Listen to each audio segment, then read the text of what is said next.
Welcome, and thank you for being here. My name is Amy Sapphire. I am the Jeffco PTA president. I appreciate your time, and please feel free to ask questions along the way. We will be monitoring the chat. I'm going to begin with 2024 Jeffco PTA President Training. Be accountable. Be transparent. Be diligent. So just some PTA basics here. PTA's mission, if you haven't heard this, is to make every child's potential a reality by engaging and empowering families and communities to advocate for all children. PTA values collaboration, commitment, diversity, respect, and accountability.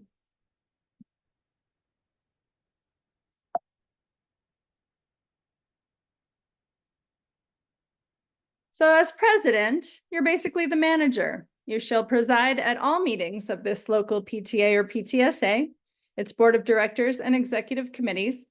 You serve as a member of all committees except the nominating committee and the financial review audit committee. You coordinate the work of the officers and committees of this local PTA or PTSA. You appoint standing and special committee chairs with the approval of the board of directors, with the exception again of the nominating and financial review audit committee. You appoint special committees as needed with the approval of the board of directors. You appoint a liaison from the PTA to the school's accountability committee with the approval of the board of directors. This may or may not be one of your elected officers. Sign all contracts and then perform other duties described in your bylaws or by your board of directors. What are your bylaws? Your bylaws are the governing rules of your organization and include your local PTA name, your officers and board positions, standing committees and special committees, meetings, how many per year you're required to have, a quorum, the number of voting members required to pass any legislation on your platform, nominations, elections, and vacancies, your finances, your budget, how much your membership dues cost. Keep a copy of the bylaws, read them, and know when they need to be updated. So they are updated every 3 years, but that's staggered. It's not this year for all units. It could be this year, it could be next. They're usually due by May if they are. Know where to obtain a copy if they are misplaced. So the email office@coloradopta.org is invaluable. There's a wonderful woman named Tracy Riley who is our executive assistant. She keeps office hours. She gets right back to you. She will have a copy of your bylaws on hand. She will know the exact date when they need to be replaced. Any questions on bylaws? We do have a bylaws training as well. So standing rules are different from bylaws. These are details not already found in the bylaws. You need to ensure that they do not conflict with bylaws. They're simple rules that can help to derail conflict, improve efficiency. Examples: the time of your meetings, the length of your meetings, the frequency of when your board or your committees meet.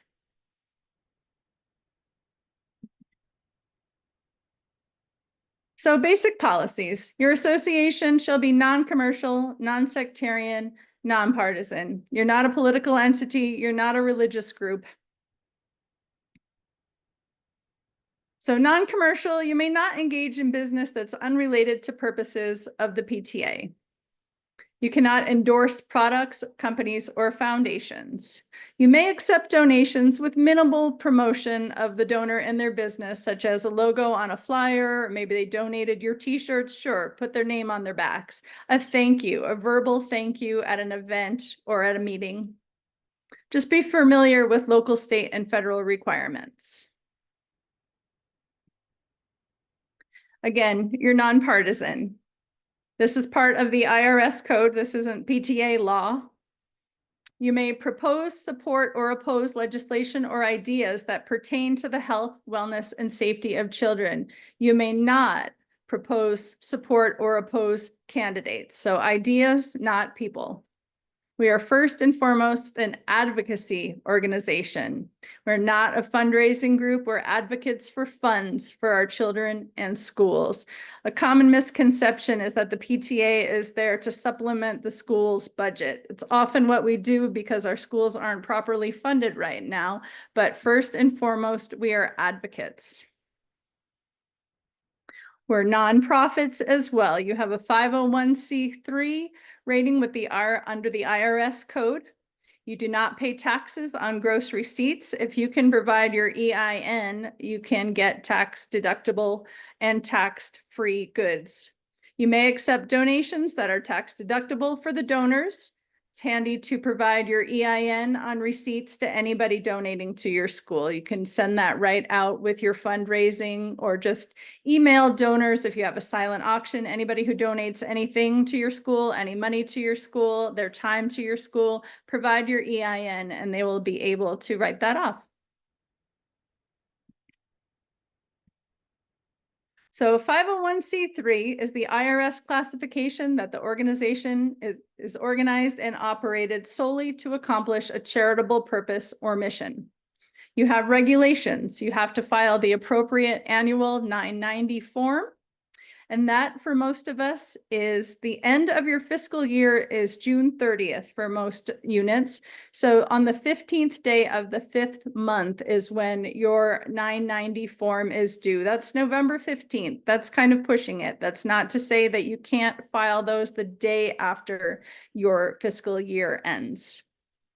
The regulations also ensure that no single individual benefits from PTA funds. So you cannot gift the principal $500 on their way out the door. You cannot support like if you have a teacher who needs support, whether it's medical or needs financial aid, you may use your membership to GoFundMe or to create a meal train, but one individual is not to benefit from your funds. Again, you are to abstain from supporting or campaigning for a candidate for public office. You may have your opinions. You may not say them in meetings. And you need to limit the time and money you spend to influence legislation.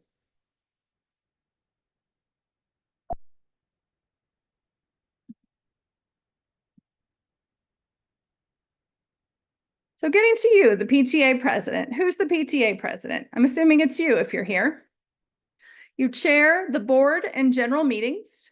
You oversee financial compliance. You serve as a liaison with the school administration and community partners. Check in regularly with officers and committees to ensure the overall plan is on target. Identify challenges and invite solutions. You're familiar with PTA programs and resources. You represent PTA in the community. You recruit and mentor volunteers and future leaders and volunteer at events when available. So nobody expects you to be at every single event. In fact, if you are, then you need more volunteers. And that comes to recruiting. Recruiting and mentor volunteers, get people involved. Otherwise, you're running everything. You don't want to run everything. I don't recommend it at all. And as far as representing the PTA in the community, somebody wise once told me, like, if you have a social media page, private, personal account, and you express loud opinions on that account, maybe don't put your PTA title in your bio, like keep it separate.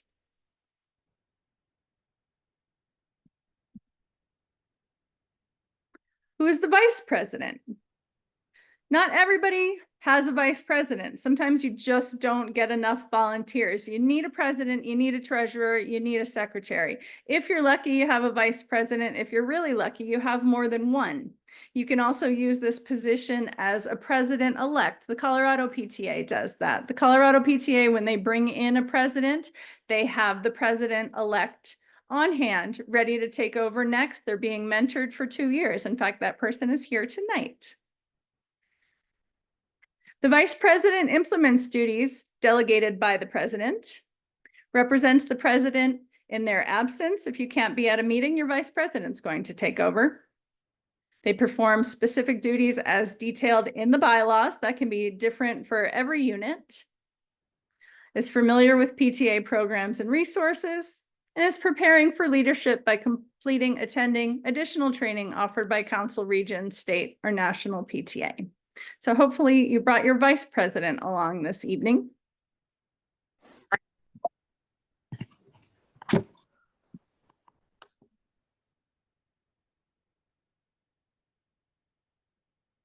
So goal setting.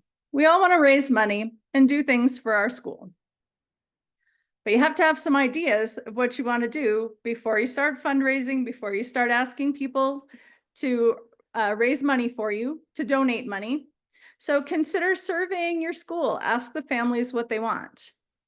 And have regular meetings with your principal and form realistic goals together. Brainstorm ideas in your meetings. What do you want to do? What do you see happening at the school? What are the immediate needs of your school or your community? Do they have long-term plans, goals you can plan for? For instance, something like a playground might not happen in a year, but if you'd like to see that happen in, say, 2 years, you start fundraising for it this year. You get the community excited about it.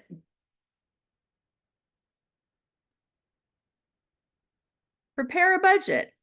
So you've got to have a way, you've got to have a guideline to set.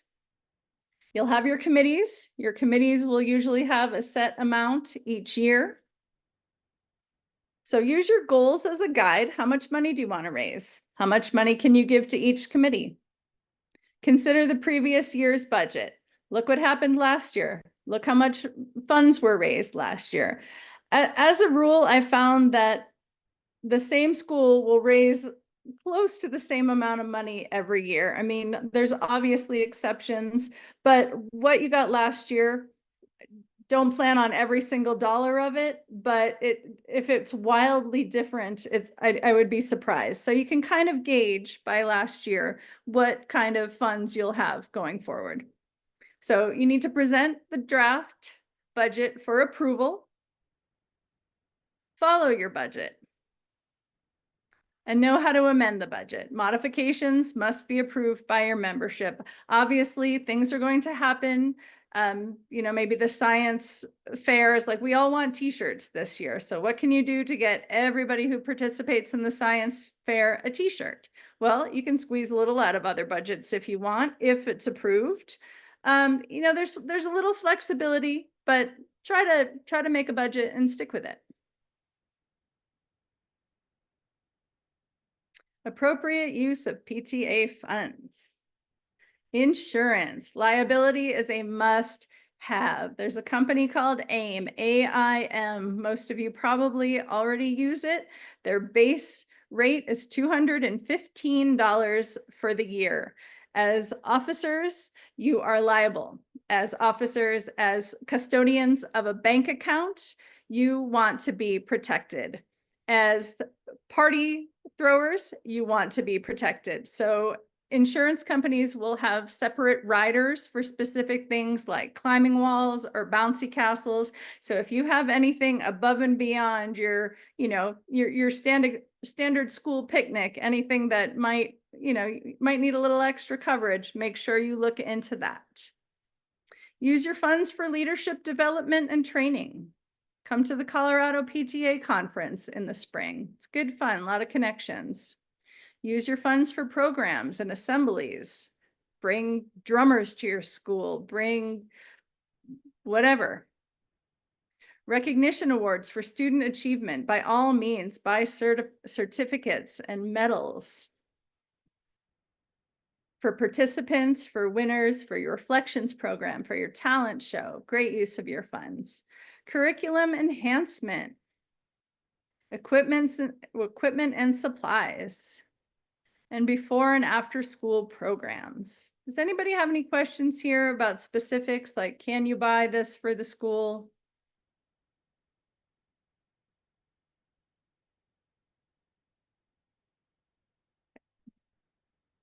So fundraising. PTA is not a money-making or money-raising organization. Not the way it started anyway. Providing material aid to schools is not a primary function of PTA. Your fundraising efforts must support purposes and never exploit the children. I mean, we make them run sometimes. If you've had a fun run, you're like, okay, kids, you're running today. Not exactly exploiting. Protect the PTA name and the tax exempt status. So as a Colorado PTA unit, you are under the umbrella of the Colorado PTA, which in turn is under the national PTA. So as far as fundraising, remember the 1-3 rule. For every one fundraiser, have 3 free or net neutral events. Net neutral is where you don't make any money. If it costs you $10 per wristband to have the carnival, just charge $10. Pay your baseline, your bottom line, and be done. Don't make any money. You don't need to raise money at every single event. You can, however, collect food. I always put out big bags and ask people to donate non-perishable food items for our local food bank at free events. So plan and then fundraise. Have a goal, share that goal. Let the community know what you're here for, what you're raising funds for.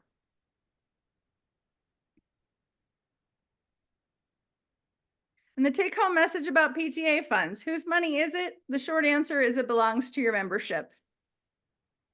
They get to approve how it's spent. Your role is not to be there to sign a blank check over to the school. You should have a good relationship with your school principal and work together on what the school staff and community needs.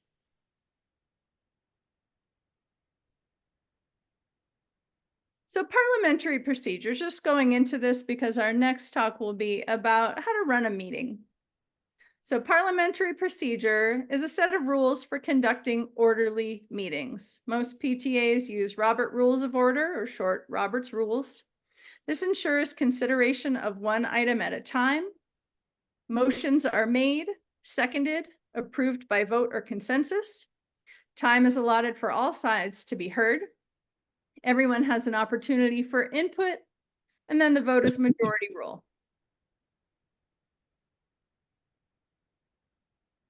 So running a PTA meeting, always an adventure. Schedule meetings at convenient times. Probably not in the middle of the workday. 6 or 6:30 in the evening. If you're having it during dinner time, maybe serve dinner. At the middle school I was at, we used to schedule them for different days every month. Sometimes it would be a Tuesday, sometimes it would be a Wednesday. That assures that everybody maybe get to attend sometimes, because if you always have them on the same day of the week and that person always has something that night, you're going to alienate people and you're not going to get them in the door because they can't make it. But if you move it around a little bit, you might get more people by being flexible. So set an agenda, email it out ahead of time. Try to stick to it. Respect people's time. Set ground rules. Begin and end on a positive note. And ensure a quorum. That'll be in your bylaws, the number of people you need to vote on anything, whether it be to pass your budget, pass amendments to your budget, vote on a new committee. So you've got standing committees and you've got special committees. A special committee can be like something just happening for that year. If you want to put a playground in, that's not going to be there next year. Or maybe you've got that 2 years.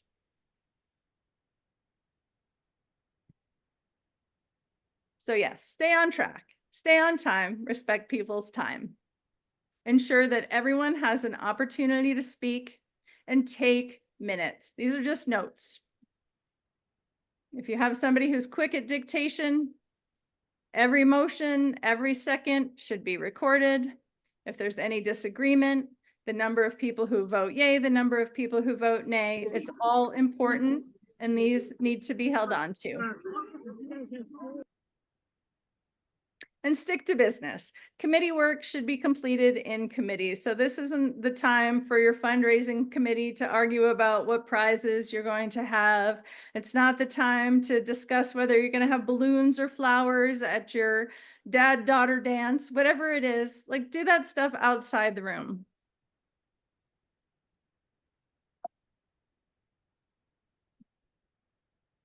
And have programs, again, not committee meetings. So bring people things that they want to hear. Bring things to your meetings that will get people in the door. Maybe have your AMP team, your art, music, and phys ed show up one night and talk about what they're doing. You don't always hear from the music teacher about what's happening in music class.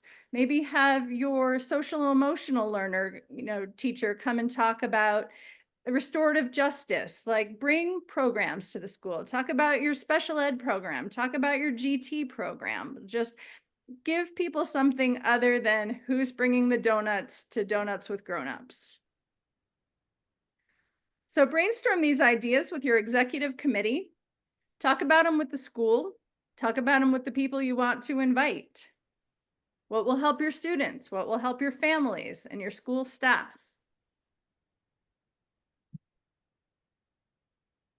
So growing your membership is a big one. How do you get people in the door? You can harass them.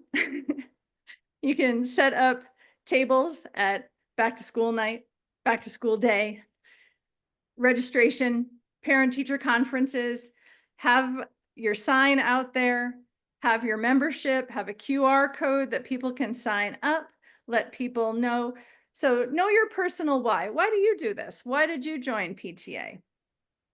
Listen to and understand the perspectives of others. Value people's time. You should have a membership chair. Support that person in their recruitment efforts. Have classroom contests. How many parents can you get from a classroom? Get the teachers involved. Educate yourself and your members about member benefits.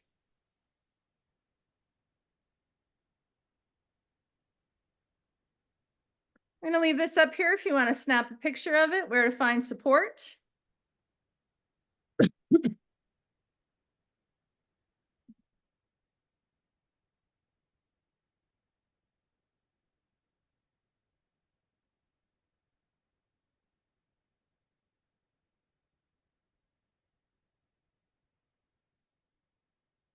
Now, do you have questions?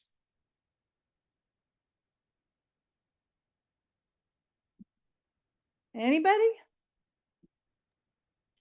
I haven't seen any questions come in. Really? I have a question. Okay. So we have been talking, of course, about increasing membership, and we have a contest that the classroom that has the most members in it gets a popcorn party, and do things like that so the kids are talking to their parents, and it goes well. But we're trying to think of some other benefits because it's hard to explain why to join the PTA. Why don't I just give that $20 to the school? Why should I be a member? And that's always a hard question for us. And so we're trying to think of other benefits. Like we have this one fundraiser and everybody likes to volunteer at it. So it goes out to the PTA members first and they get to pick where they want to volunteer first. So those are the type of things that we're trying to think of. And I was just wondering if anybody else has any ideas like that. So my answer to that is think globally, in that your $10 donate, like your $10 membership dues to the school, $2.25 right now goes to National PTA and the advocacy work that they do. $3 goes to the Colorado PTA and the advocacy work that they do. $1 of that comes back to my council. So for every single Jeffco member, I get $1 for my council, and we gave away $4,000 in scholarships last year of about the 6,000 to 7,000 that we drew in memberships. So it's the greater good there. I think, are we allowed to just randomly jump in? Yes, please. I think there's also the sort of, I wrote this in the chat too, but like the personal advocacy, like our PTA members are in the know of what's going on at the school. They're more connected to staff and admin than the rest of the school. Your opinions are heard and viewed on a more regular basis, and you have a better, like a more open channel for information both ways, I think, as a member of the PTA than you do, just walking into the office and trying to talk to the principal, which luckily our principal will also do. But I think if we're looking for more than just like from a selfish mode, like why don't I just give $20 to my student's teacher, which is also awesome, do that. They need it. But I do think there's sort of the like selfish, you know, ability to like be listened to and have your views and opinions heard and really understand what's going on at the school in a different way. It's an excellent point.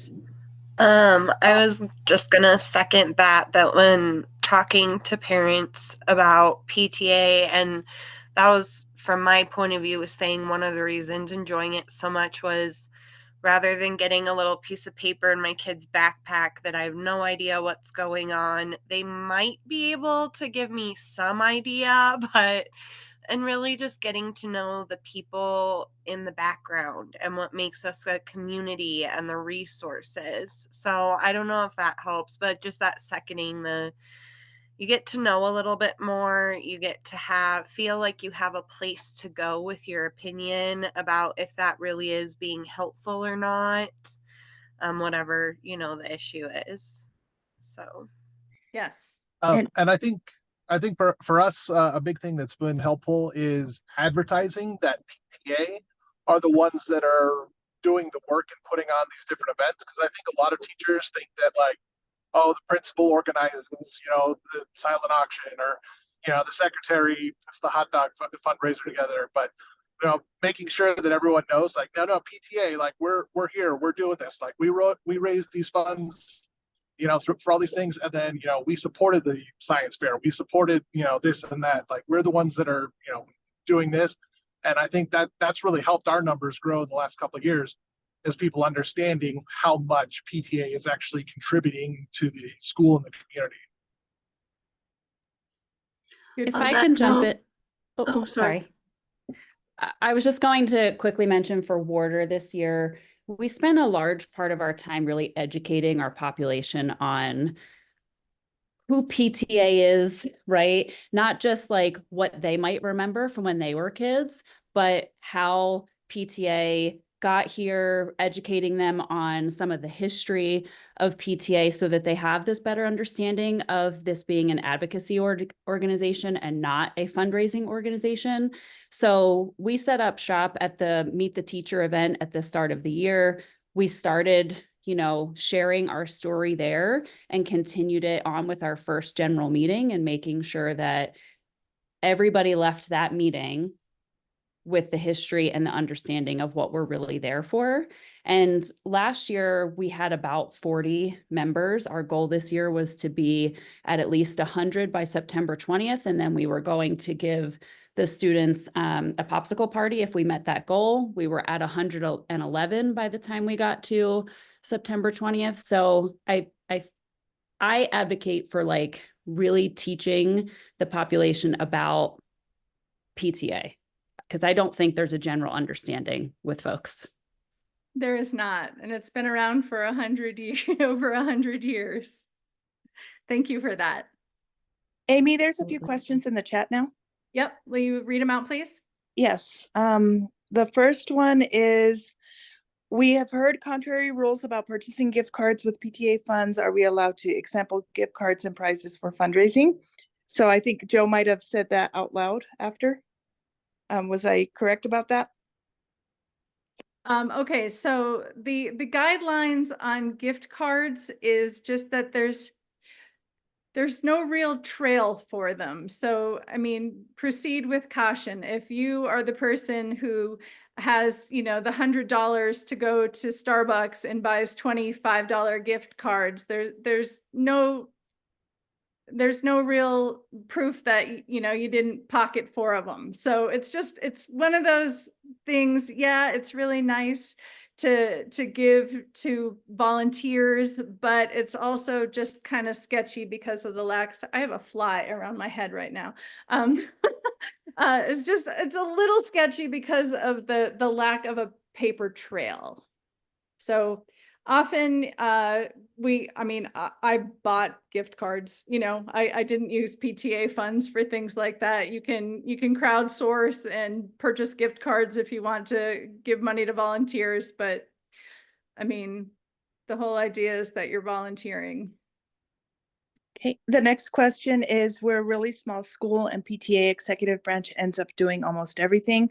How do we start forming committees and dispersing the workload more? Well, threaten to cancel things. I mean, I had a big school, I had a big elementary school, and I had over 200 members, and I could not get one person in a meeting of 30 or 40 people to commit to doing a movie night because they were so used to saying, oh, me saying, oh, I'll just do it. If nobody else wants to do it, I'll do it. But I stood in front of people and I was like, look, this doesn't happen anymore if somebody doesn't step up to do it. So, that's it. Just people will start noticing if things are gone, and they hopefully won't take it for granted anymore that you're doing all the work. So just, start, it's unfortunate, but, just start saying, look, this can't happen anymore because there's nobody who wants to run it. And then maybe you'll get somebody who says, oh, well, maybe I can find the time to do that. Maybe I can partner with somebody to do that. Can I ask, Can I sorry, hop that, in? Go Sorry. ahead. I'm speaking right just now. So yeah, one thing that we were in the same boat just a few years ago. One thing that really helped us was we really committed to, we're only asking for people to commit to one event per year for the entire school year. Like if you present PTA as something where like, oh, you get to help out with, one event every month, people get overwhelmed and overburdened. That's where we were. We had a lot of burnout. So we just said, like, we just went out to as many people as we could and said, can you help us with one event during the school year? And most parents will say yes to one event throughout the school year. So just really trying to just a mile wide, inch deep, and that's really helped us grow our membership as people started volunteering. They've wanted to become members, so we've grown our membership through that approach, and so we have talent pools of people that can lead those committees. People that we never have ever known wanted to be involved. If we had just kind of pared it down and just focused on, we just need help with one event throughout the year. Smart, good approach. Anybody else? Well, the next question is, can you talk more about what the county, state, national organizations do so people feel they understand more about how their money is being used? It is mainly about advocacy. It is about supporting and opposing legislation, things like just anything on the ballot that affects the health, wellness, and safety of school children. So it's less about raising money for your school and more about doing the work to raise funding, raise awareness for the importance of public school funding at the national level, at the state level. And the last question I have here is, what are the rules about raffles? So technically in Colorado, you have to have like a bingo license to hold a raffle. We've gotten around it by calling them prize drawings. So we had a chili cook-off and a silent auction at our middle school, and part of that was a prize drawing. So you could purchase tickets to be entered into a prize drawing for everything up to like a large screen, a flat screen TV, but also smaller gift cards and artwork and lots of other things. What is your question specifically? Like, is that it? You just want to have like raffles, just items donated?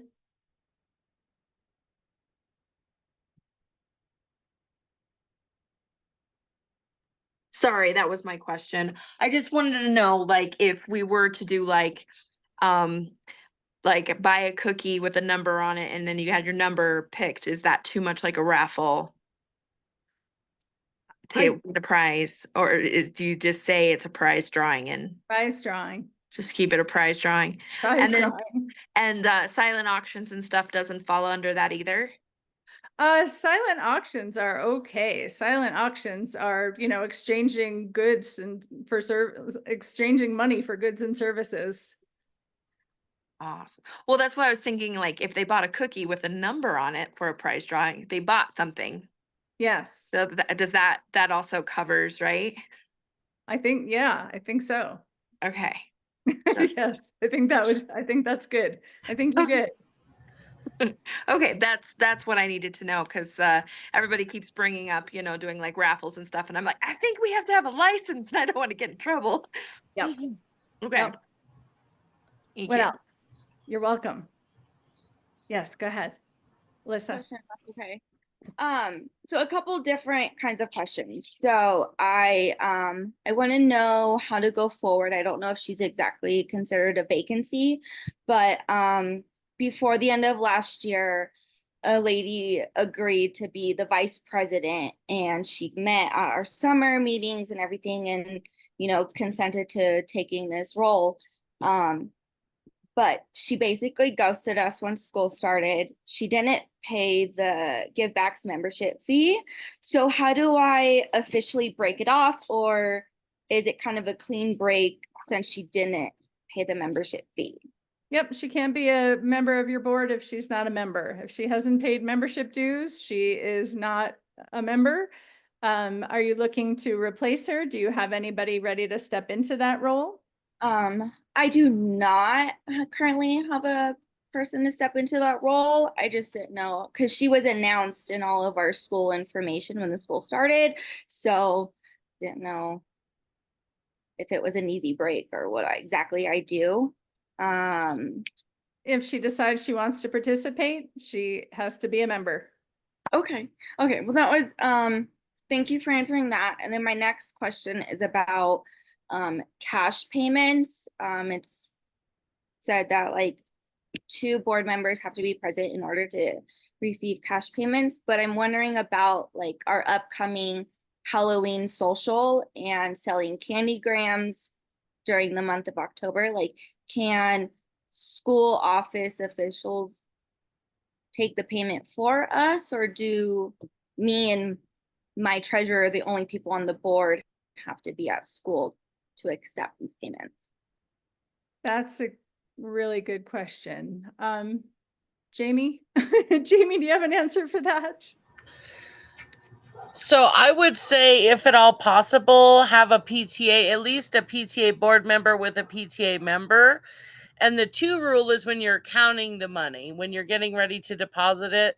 And that's Yeah. just for transparency that, if Amy and I took money and then Amy left and I took some of the money and didn't deposit it, that's just to protect yourself in that transparency piece.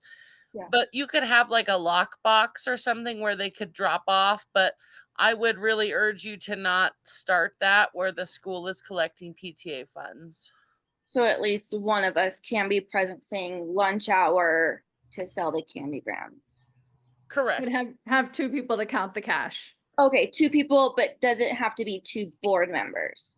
No, No. you can have a Oh, member. okay. Okay. Yes, Thank you. Yeah, Thank you. just for accountability, have somebody else verify that this is the amount of cash.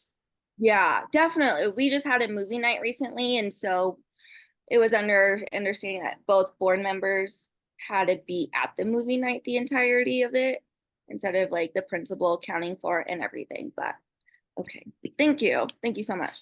You're welcome. What else? I was just going to talk a little bit about what we've done with our PTA, because for years we struggled with membership. We had, I don't know, 4, maybe 5 of us that did everything, and it was really hard. And we were pretty burned out, and we were almost wondering if it was sustainable to keep it going.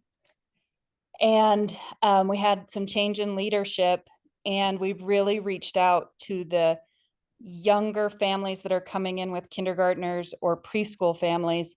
And Duska is my vice president. She's here tonight. And she and my hospitality chair have just been cheerleaders for us. They're willing to speak like their why, which has been just wonderful, which is different than my why. And we just had a fall festival, and I made a flyer using some of the resources on the Give Back site about like creating a membership drive flyer. Like, it had 5 questions to answer. And if you kind of get into some of those resources, like I was able to list a lot of our whys with the ways we give to the school, the ways we give to the kids, the ways we give to the teachers, benefits for parents, just all of the stuff. And we had the most fun at the fall festival, just talking to people and really asking them to join us. And, we're very respectful of their time with meetings. We really keep to the agenda. We try to have dinner. We're trying to get dinner donated, so we're not paying for that because it is expensive. Next month, we're doing Croctoberfest, which I'm just beyond excited about. We're going to have a little crock pot cook-off for our meeting. And we have just really, I think, turned a corner. And I think it's that we tell people when they join, we don't require you to be at meetings. You'll get the emails, you'll get information, you'll be a part of our group, but we aren't asking you to be here every month with us. We'd love it if you are, but we understand if you're not.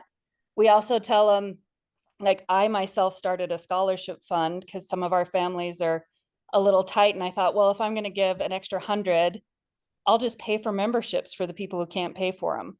And so I'm doing that this year, and I'll probably do it next year, even though I'm not going to be there.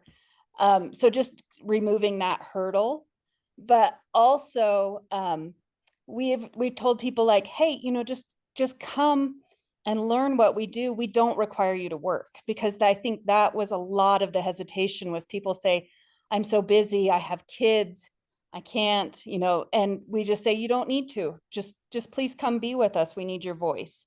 And so really trying to reach out to everybody. And, I've been at this school for a long time, and I feel like right now our PTA actually looks like our school, and it's a joyful thing, and it's really wonderful.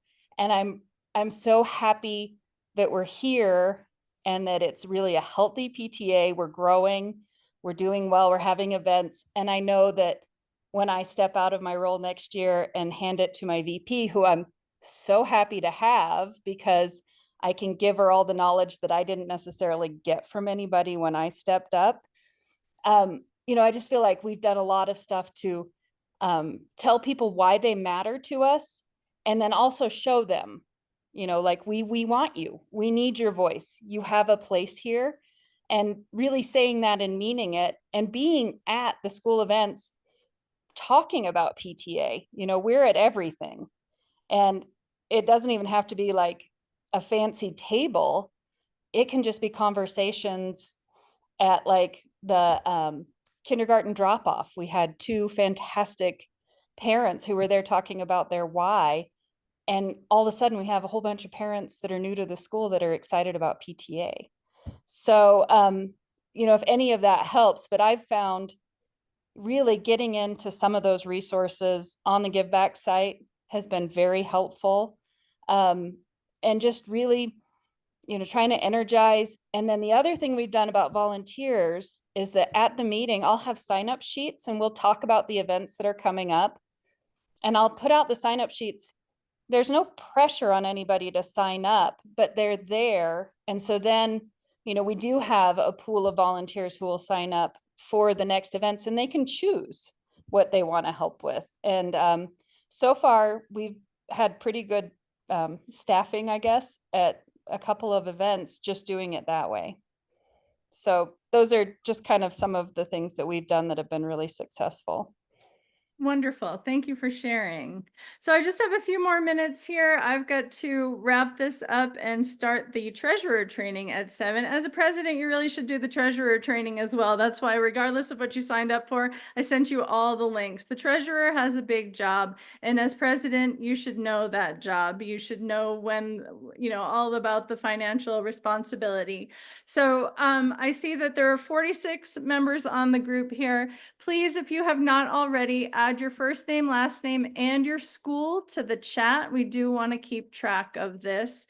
And please, in the next 3 or 4 minutes, if there are any unanswered questions, please, you have our ear.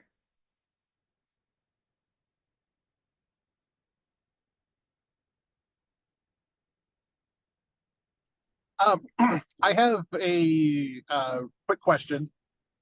We have some people in our meetings that keep, so we have a fairly large balance in our accounts because of the COVID years. We just didn't spend nearly as much as the amount of money we were bringing in. So we have people that keep bringing up trying to move our money out of a savings account and into a money market account, which I am opposed to, but they keep asking like, well, is it something that's like we can't do it because we're not profit? Like they just keep asking like, why won't we do it? I'm like, because we're not here to make money off of this money, like that's. But is there any sort of like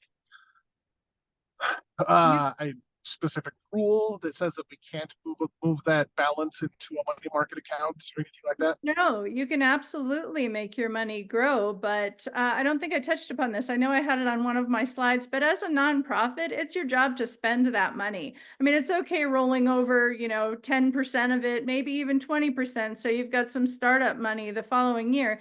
But if you know that you're making $50,000 at your fund run, you should be spending 40. You really should. So, I mean, if you are, you're a nonprofit, you should be spending the money. Right, and we're coming up with creative ways to support the school with that money. But I think people see the balance and they're like, oh wow, we should be using this for other things to make money off of this. So I'm like, Yes, you That's can not you right. can definitely put it into, like a CD where, with like a 7-month limit or something. You can definitely put your money in places where it grows, but temporarily. Like you spend Right. that money. Yeah, agreed. Okay, thank you. You're welcome. And Amy, a few more questions came in. Okay, I've got about 3 minutes here. Okay. Is there a resource that outlines what PTA funds can and cannot be spent on? I'm sure there is. Yes. I would say Colorado PTA has that on their website. Jamie, do you know? I don't think we have it on our website, but we do have some guidelines. If you can get me what school's asking that question, I can follow up outside of here. So it's Corey DeWeitler. I'm sorry if I mispronounced that. I don't have a school. Detweiler. Okay. Yes. Thank you. Corey, What- which school are you from? Sorry, it took me a second to unmute. I'm with Schaefer Elementary School. Okay. I'm with Marchdale Elementary and I would love that information too. Okay, let me get that information and we can send that out. Or we can like put a resource in our next newsletter. Yeah. Yeah, I believe the Yeah, but National we have a- PTA also has guidelines as well that we can put in with that, Amy. Okay, thank Okay. you. Can PTSA funds be used to pay dues for members? What you can do, what we've done in the past is on your have a place for people to pay extra for a member. Like I'd like to buy my membership and I'd like to buy somebody else's. Like kind of buy one, get one. And to piggyback, what is the correct response to not being able to use Venmo? Oh, no, don't use Venmo. You have givebacks. Givebacks is an excellent resource. If you don't know how to use givebacks, there are very nice people at givebacks who pop up in your chat immediately asking you if you need any help. You can create QR codes that people can snap with their phone. You can have it at your event. And then you transfer your money directly. You link it to your bank account. You transfer your money directly to the Colorado PTA to pay your dues. If you are collecting money for a silent auction, all the money will go right through givebacks. It goes right into your account, minus the nominal fees that it's used for this service. No, you shouldn't be using anybody's personal Venmo account.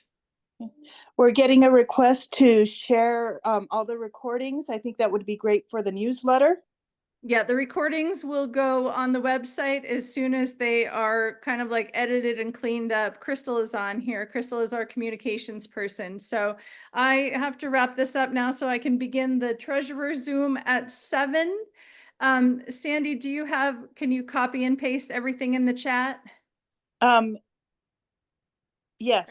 I don't want to end the meeting and have that go away. So I'm going to stop recording here.